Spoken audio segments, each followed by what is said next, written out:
I want to go quickly regarding the dredging. I want to talk because at the last Lake and Wildlife meeting, it was subject of dredging and this WeDo piece of equipment, which is being considered. And at the end of the meeting, it was decided that myself as co-chair and Jim and the executive committee would come up with a motion that we would give to the board regarding the dredging and have the board address it.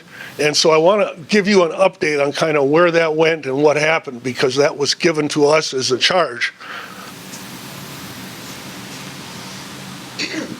So on Monday, there was quite a meeting after this meeting, and a lot of discussion, a lot of passion about dredging and the WeDo piece of equipment. And so as a group, as your executive committee, we came up with this motion, which we sent to the board.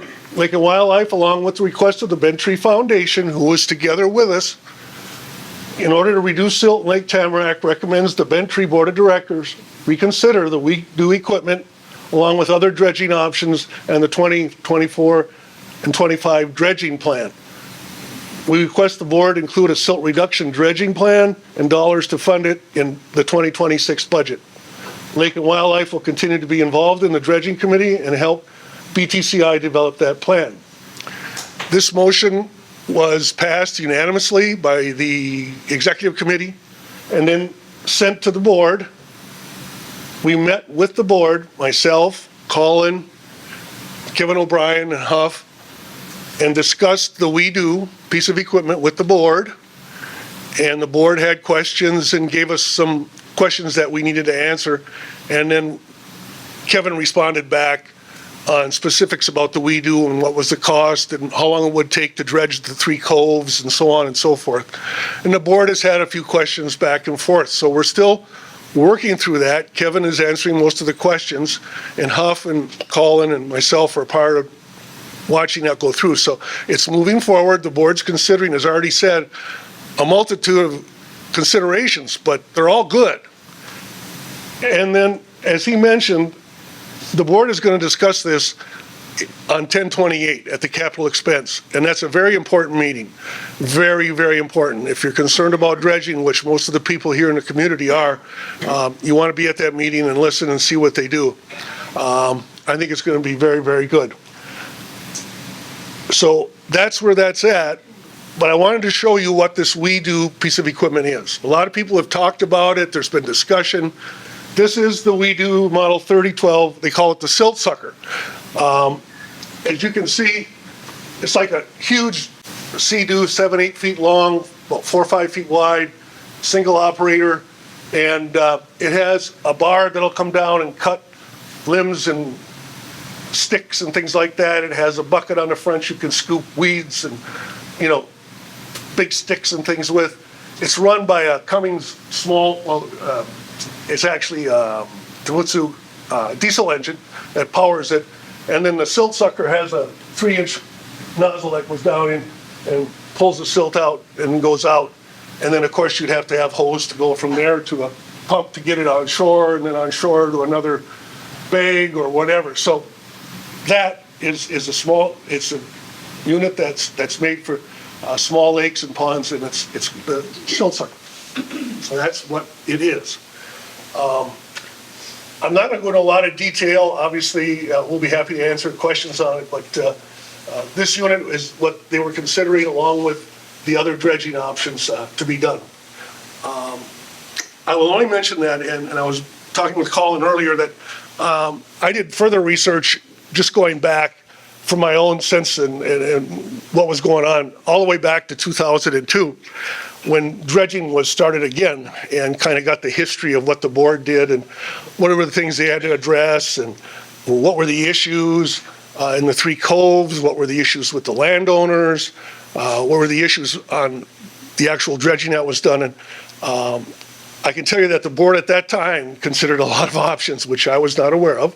They considered dredging, they considered leasing the equipment, buying the equipment. They also considered having an outside contractor, or just, you know, we would lease the equipment and do the dredging, and how they would finance it and how they did it and so on, and the concerns of the landowners and so on. So I thought it was very interesting. It's a very big parallel to what we're facing today. 23 years later, and they said it would last 25 years, and they're about right. We got about 5 to 7 at the most, and so we got to get this going. Just very interesting. So thank you for your concern and support. I just want to let you know where we were at that. We'll go right back. Are there questions? I should ask if there's questions. Okay. How much does that thing cost? That piece of equipment with an additional hose and a pump on it's about $150,000. A lot less than a building. Yeah. It's something to consider. There was a lady that posted on the Facebook page asking what would be done with the silt once it's out in the lake. I didn't know what the answer was. There's options that are being considered.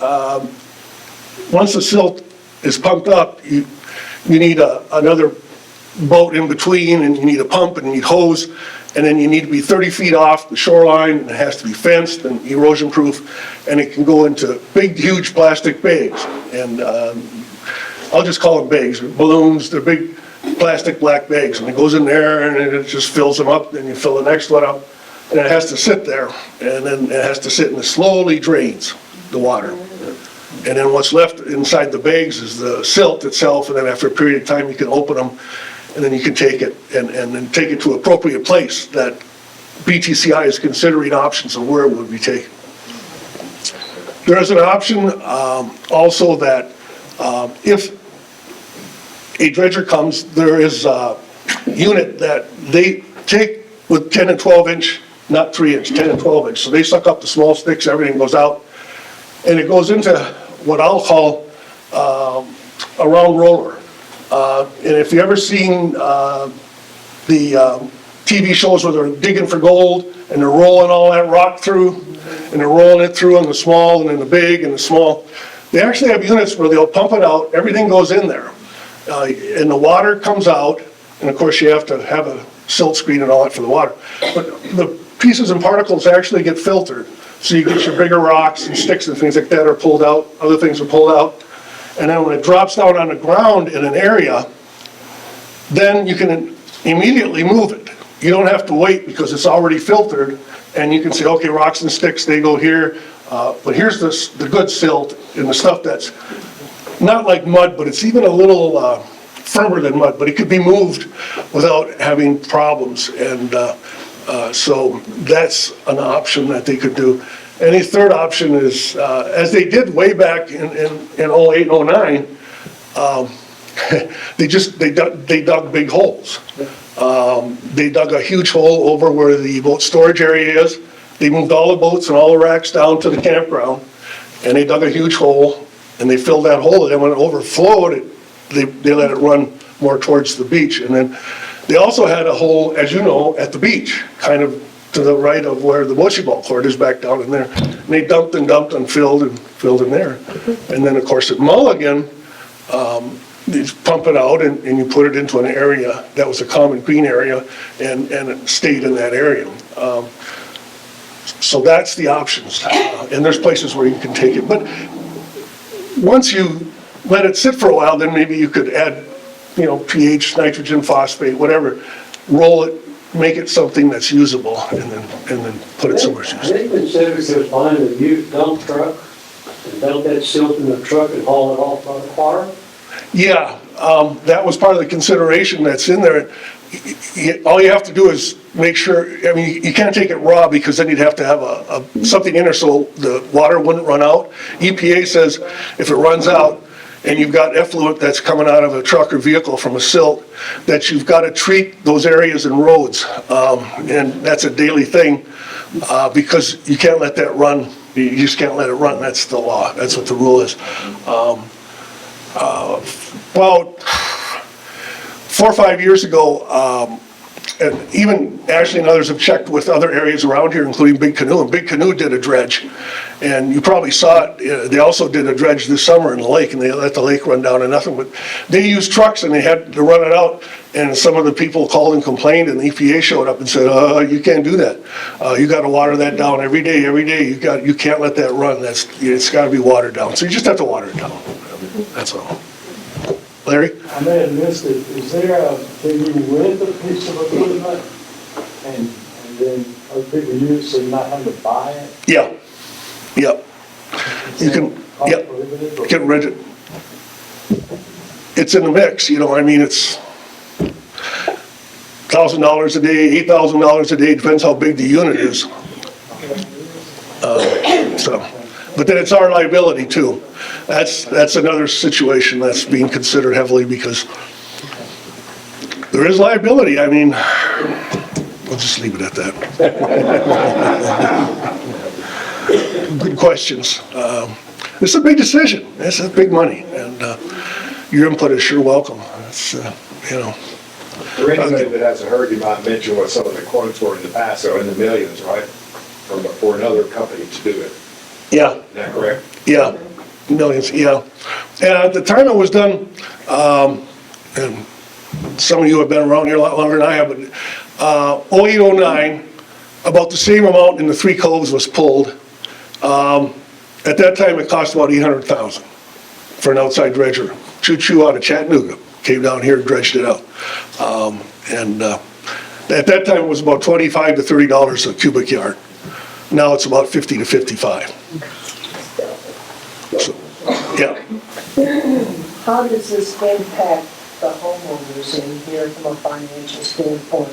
Is it homeowners association going to go to more, or how is this being looked at for monies to whatever's decided? Yeah, various options, obviously. The first would be, as we set out in the 5-year plan, to put 200, 240, 200, 180, at least 200,000 a year for 4 or 5 years. And then as you accumulate that, you're able to do this cove because you got 300 grand. Okay, then you can do this cove. So you accumulate and you pay as you go. And that's what they did last time. They put it away, they saved it, and they paid for it when they got to it, so. Or, the things you don't want to do, you don't want to assess, an HOA, extra, charge over a year, or one-time charge. We can't go into debt, okay? There is a way to get emergency funds, but you still have to go into debt, right? So, the board is considering all the options and what they could do and how they could do it, but, Eldon? Not long ago, we, Lake and Wildlife, went on record, don't do any dredging until you fix the source of the silt. Has that been fixed? I don't see any silt barriers, anything. Yeah. So otherwise, we'd be just throwing money away. Yeah, it's a constant, it's not totally fixed, no. There's work still to be done. So we're back where we started. Yeah, Coffee Cove is very good. Sally Doss is 80 to 90% there. But Mulligan, as you know, blew out, and so we have to go back in and use riprap to do that. To finish that, there's riprap that has to be put in over by the dam off of it's over there near the boat landing. And so anyway, but that's also in the budget for the coming year. I put expense money in for that, all the riprap, because we tried to do it the inexpensive way and so on, and it worked pretty good, but at Mulligan, it went right down to bedrock. So now we can't put logs in, they'll be blowout. So anyway, it's 20 to 30 grand to do that. And I also asked them to put another 100 grand, up to 200 for the dredging for the coming year. And that's the capital expense discussion. Yeah, but no, work to do. Yep. In last meeting, I thought that it was mentioned that we already have the money for that piece of machinery, and that we only have to hire 2 guys to run it. Isn't that what we said what you guys said at the last meeting? Yeah. So we already have the funds for the equipment, Yeah, which is great. Yeah. So, I mean, we're, ahead of the game, I would think, in that sense. Yeah, there's about 175 set aside, and we just have, the hiring of the 2 people, a little extra equipment, and then figuring out where you're gonna put it and the bags and so I on. think it's good for everybody to know that. Sure, We weren't at the last meeting. yes, thank you. Yeah, big consideration.